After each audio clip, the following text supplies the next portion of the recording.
భారీ వర్షాల కారణంగా బంగ్లాదేశ్లో కొండ చర్యలు విరిగిపడిన ఘటనలో మృతుల సంఖ్య 130 దాటింది.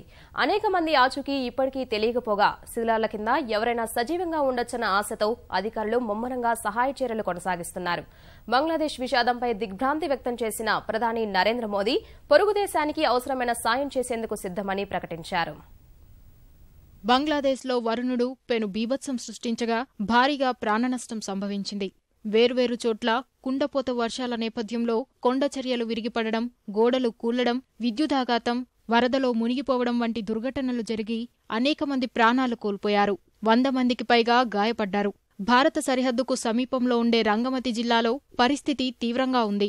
గిరిజన తెగలవారు ఎక్కువగా నివసించే పర్వత ప్రాంతాల్లో కొండచర్యలు విరిగిపడగా 100 మందికి పైగా మృత్యువాత పడ్డారు. ఓ ప్రధాన రహదారిపై జవాన్లు శిథిలాలు తొలగిస్తుండగా మరోమారు కొండచర్యలు విరిగిపడ్డాయి.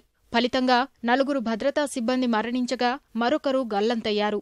చిట్టగాంగ్, బందర్బన్ జిల్లాల్లోనూ కొండచర్యలు విరిగిపడి పదుల సంఖ్యలో ప్రజలు ప్రాణాలు కోల్పోయారు. దుర్ఘటనలు జరిగిన ప్రాంతాల్లో అధికారులు సహాయ చర్యలు ముమ్మరం చేశారు. శిథిలాలు తొలగించే కొద్దీ మృతదేహాలు బయటపడుతుండగా మృతుల బంధువులు తీవ్ర విషాదంలో మునిగిపోతున్నారు. బంగ్లాదేశ్లో కొండచర్యలు విరిగిపడి అనేక మంది ప్రాణాలు కోల్పోవడంపై ప్రధాని నరేంద్ర మోదీ విచారం వ్యక్తం చేశారు. బాధిత కుటుంబాలకు ప్రగాఢ సానుభూతి తెలిపిన ఆయన క్షతగాత్రులు త్వరగా కోలుకోవాలని ప్రార్థించారు. విషాద సమయంలో బంగ్లాదేశ్కు భారత్ అండగా నిలుస్తుందని, అవసరమైన సాయం చేసేందుకు సిద్ధంగా ఉందని ట్విట్టర్ ద్వారా మోదీ స్పష్టం చేశారు.